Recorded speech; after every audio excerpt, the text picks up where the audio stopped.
मीडियागण का हार्दिक अभिनंदन कि आज आप इस संवाददाता सम्मेलन में आपने शिरकत की। आप यहाँ पर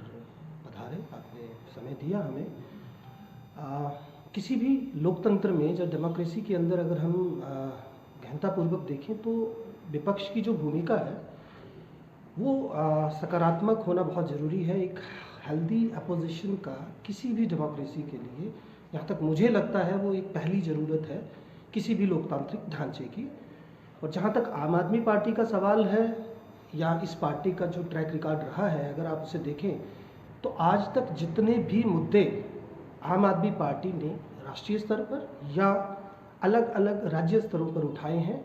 निश्चित तौर पर उनके पीछे एक उम्दा दर्जे का होमवर्क था और कोशिश या प्रयास ये रहा कि सरकारों को चिताया जा सके, सरकारों तक वास्तु स्थिति को पहुंचाने की भरसक कोशिश जो है इस पार्टी ने की है। आज इसी कड़ी में चूँकि हम जम्मू कश्मीर में हैं, केंद्र शासित प्रदेश है, जिस विषय विशेष के लिए मैंने आज आप सबको यहाँ पर कष्ट दिया है वो जुड़ा हुआ है मोदी सरकार की उस बड़ी परियोजना से, उस भावी नीति से, जिसने निस्संदेह पूरे देश के अंदर जो हमारा स्वास्थ्य का ढांचा था, जो लचर और बिखरा सा ढांचा था, जो स्वास्थ्य सुविधाओं से लेकर हम अगर बात करें जो उससे जुड़ा हुआ था, आम जन की सेहत का जहाँ तक सवाल था, तो निश्चित तौर पर आयुष्मान भारत ने पूरे देश के अंदर इस तरीके से अपनी एक पहुंच जो है वो गरीबी रेखा से, मैं कहूँगा ख़ास तौर से जो नीचे के लोग थे उन तक पहुंचाई है, जिसमें कोई दो राय नहीं। और मैं अगर रिकॉर्ड की बात करूं, जो मेरे पास उपलब्ध आंकड़े हैं, तो 2,61,36,725 ये आंकड़ा है 12 जनवरी तक का, जितने लोगों को इस परियोजना के तहत ट्रीटमेंट मिला। इसी तरह से अगर मैं 24 घंटों की बात करूं तो वो भी एक बड़ी संख्या है, 28,857। तो कमोबेश मैं ये कह सकता हूं कि पूरे देश में इस परियोजना का लाभ उन लोगों को मिला जिनके पास ना तो बेहतर स्वास्थ्य सुविधाएं थी, ना जिनकी आर्थिक सूरत हवाल उनको इस तरीके की कोई अनुमति देते थे कि वो निजी अस्पतालों तक अपनी पहुंच बना सके। और सरकारी अस्पतालों में किस तरीके का इलाज होता है या किस तरीके की व्यवस्था पूरे देश के अंदर है, ये जग विदित बात है। लेकिन एक, जैसे मैंने पहले कहा, सशक्त विपक्ष के तौर पर जो हमारी भूमिका है उसके तहत मैं आज न केवल सरकार को बल्कि आम जन तक ये बात पहुंचाने की कोशिश करना चाहता हूं, जिसके उपलक्ष्य में ये प्रेस कॉन्फ्रेंस रखी गई कि ऐसे बहुतेरे कारण जो हैं सामने आए हैं जिनको देखकर हैरत होती है और यकीन नहीं आता कि आखिर क्यों गवर्नमेंट ने जब इतनी बड़ी परियोजना को पूरे देश में इतने व्यापक स्तर पर लॉन्च किया तो उसका कोई ट्रैक रिकॉर्ड या किसी तरीके की कोई अकाउंटेबिलिटी क्यों नहीं रखी। मैं ज़्यादा डेप्थ में ना जाता हुआ, क्योंकि ये मेडिकल टर्म से जुड़ा हुआ मसला है, कुछ एक बातों की तरफ आपका ध्यान लाना चाहूँगा। मसलन 4 बड़े ऑपरेशंस या सर्जरीज होती हैं, जिसमें हम बात कर सकते हैं हार्ट की, लीवर की, किडनी की, या फिर कैंसर से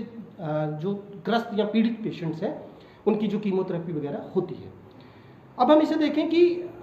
मान के चलिए कि अगर 1 साल के अंदर पिछले, जैसे मैंने अभी आपको आंकड़ा बताया, 10 लाख, मैं एक औसतन आंकड़ा आपको दे रहा हूँ, ऑपरेशंस पूरे देश में हुए, बड़ी सर्जरीज हुई, तो क्या गवर्नमेंट के पास कोई इसका ट्रैक रिकॉर्ड है कि उसका सर्वाइवल रेट क्या था? आपको ये जानकर भी हैरत होगी, क्योंकि जब हमने इसके ऊपर दरियाफ्त करने की कोशिश की और when we had tried to just find out the basic rationale very comprehensively, then we came to know कि ऐसे पेशेंट्स की एक बड़ी तादाद है जो ऑपरेशन टेबल पर ही जो है दम तोड़ देते हैं। कारण क्या है कि कल तक लोगों के पास ये सुविधा नहीं थी। निश्चित तौर पर सरकार का ये एक बड़ा बेहतरीन प्रयास है, लेकिन हुआ क्या, कुछ ऐसी डिसीजेस हैं, जैसे मैंने अभी जिक्र किया, जिनका इलाज, जिसको हम, लेकिन इसका कोई ट्रैक रिकॉर्ड गवर्नमेंट के एंड से नहीं था। तो मसलन जब एक मरीज किसी प्राइवेट हॉस्पिटल में जाता है तो हॉस्पिटल जो है वो उसे कैश कस्टमर के तौर पर ट्रीट करता है, क्योंकि उसके पास आयुष्मान कार्ड है। लेकिन क्या उसकी बीमारी वास्तव में ऐसी थी कि उसे किसी मेजर सर्जरी के लिए जाना चाहिए था? इस पर कोई ट्रैक रिकॉर्ड जो है गवर्नमेंट के एंड से हमें दिखाई नहीं दे रहा। दूसरी सबसे अहम बात मैं जो आपको बताना चाहूँगा, मसलन अगर मैंने हार्ट की बात की है तो जैसे वॉल्व्स जो हैं एक बड़ी दिक्कत है, इसके साथ साथ बाईपास सर्जरी, ये 2 मेजर प्रॉब्लम्स हार्ट से जुड़ी होती हैं। तो हम अगर एक बीपीएल से नीचे किसी एक पेशेंट की बात करें जो कल तक मान लीजिए डाइटॉर की एक गोली आती है जिससे उसका यूरिन पास हो जाता है अच्छे से, उसकी कास्ट महज 1 रुपये है। तो ऐसे भी हज़ारों की तादाद में पेशेंट्स जो हैं हमारे नोटिस में आए हैं जिनको इस कार्ड के जरिए बड़ी सर्जरी तो करवा दी गई, लेकिन उसके बाद जो 6 महीने या 8 महीने या 10 महीने का ट्रैक रिकॉर्ड था, जो दवाएं चाहिए थी, जैसे हेपेरिन का इंजेक्शन आता है खून को पतला करने के लिए, वो पेशेंट उसको अफोर्ड नहीं कर पाता है और नतीजतन क्या हुआ कि 6 महीने के बाद वो वाल्व जो है वो दोबारा ब्लॉक हो जाता है। तो हमारा ये कहना है, जैसे अगर हम बात करते हैं ECHS की, तो पॉलीक्लिनिक बने हुए हैं पूरे देश के अंदर, हमारी डिफेंस से जुड़ा हुआ ये एक सुविधा है स्वास्थ्य की। इसी तरीके से ESI की हम बात करें तो एक सिस्टम है। मसलन एक मरीज अगर हॉस्पिटल में जाता है तो ये तय किया जाता है कंसर्न डिपार्टमेंट की तरफ से कि उसकी डिसीज़ कितनी बड़ी थी, उसकी जो दिक्कत उसको इस ऑपरेशन से जुड़ी हुई है क्या वो जेन्युइन थी, क्या उसको ऑपरेट किया जाना चाहिए था। ये पहला मसला है। इसके साथ एक और अहम बात जो मैं आपको बताना चाहूँगा, हमारे नोटिस में ये भी आया है, जैसे घुटनों के ऑपरेशंस की मैं बात करूँगा, जो बड़े आम तौर पर हम देखते हैं बड़े स्तर पर इसका ट्रीटमेंट जो है होता है जब आदमी थोड़ा उम्र दराज हो जाता है। तो घुटनों के ट्रीटमेंट में आयुष्मान के तहत जो ट्रीटमेंट है उसकी जो कॉस्ट है, जो हमने देखा प्राइवेट हॉस्पिटल्स की मैं बात करूँगा, रेप्यूटेड हॉस्पिटल्स की बात करूँगा,